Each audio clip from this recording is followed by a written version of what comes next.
രാജ്യം കാത്തിരുന്ന നിർണായക ബില്ല് ഇന്ന് ഉച്ചയ്ക്ക് ലോക്സഭയിൽ അവതരിപ്പിക്കും. ഇതു സംബന്ധിച്ച് എംപിമാർക്ക് ബിജെപി 3 വരി വിപ്പ് നൽകിയിരിക്കുന്നു. ഒപ്പം തന്നെ എൻഡിഎ ഘടകകക്ഷിയായ ടിഡിപിയും ജെഡിയും എംപിമാരോട് ഇന്ന് സഭയിൽ ഉണ്ടാകണമെന്ന് ആവശ്യപ്പെട്ട് കഴിഞ്ഞിരിക്കുന്നു.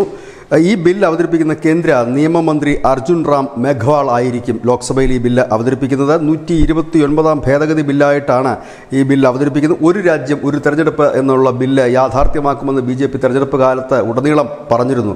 ആ ബില്ലാണ് ഇപ്പോൾ അവതരിപ്പിക്കുന്നത്. ഈ ബില്ല് പാസ്സാക്കാനുള്ള സാധ്യതകൾ വളരെ കുറവാണ്. ഈ ബില്ല് പാർലമെൻറ്റിൽ കൊണ്ടുവന്ന് സംയുക്ത പാർലമെൻ്ററി സമിതിക്ക് വിട്ട് ഇത് രാജ്യവ്യാപകമായ ഒരു ചർച്ചയ്ക്ക് വഴിയൊരുക്കുക എന്നുള്ളതാണ് ബിജെപി ഇപ്പോൾ ഉദ്ദേശിക്കുന്നതായി ദേശീയ മാധ്യമങ്ങൾ റിപ്പോർട്ട് ചെയ്യുന്നു. ഈ ബില്ലിനെ അനുകൂലിച്ചുകൊണ്ട് 32 രാഷ്ട്രീയ പാർട്ടികൾ രംഗത്തെത്തിയപ്പോൾ തൃണമൂൽ കോൺഗ്രസ് അടക്കമുള്ള 15 രാഷ്ട്രീയ പാർട്ടികൾ ഈ ബില്ലിനെ നഖശിഖാന്തം എതിർക്കുകയാണ്.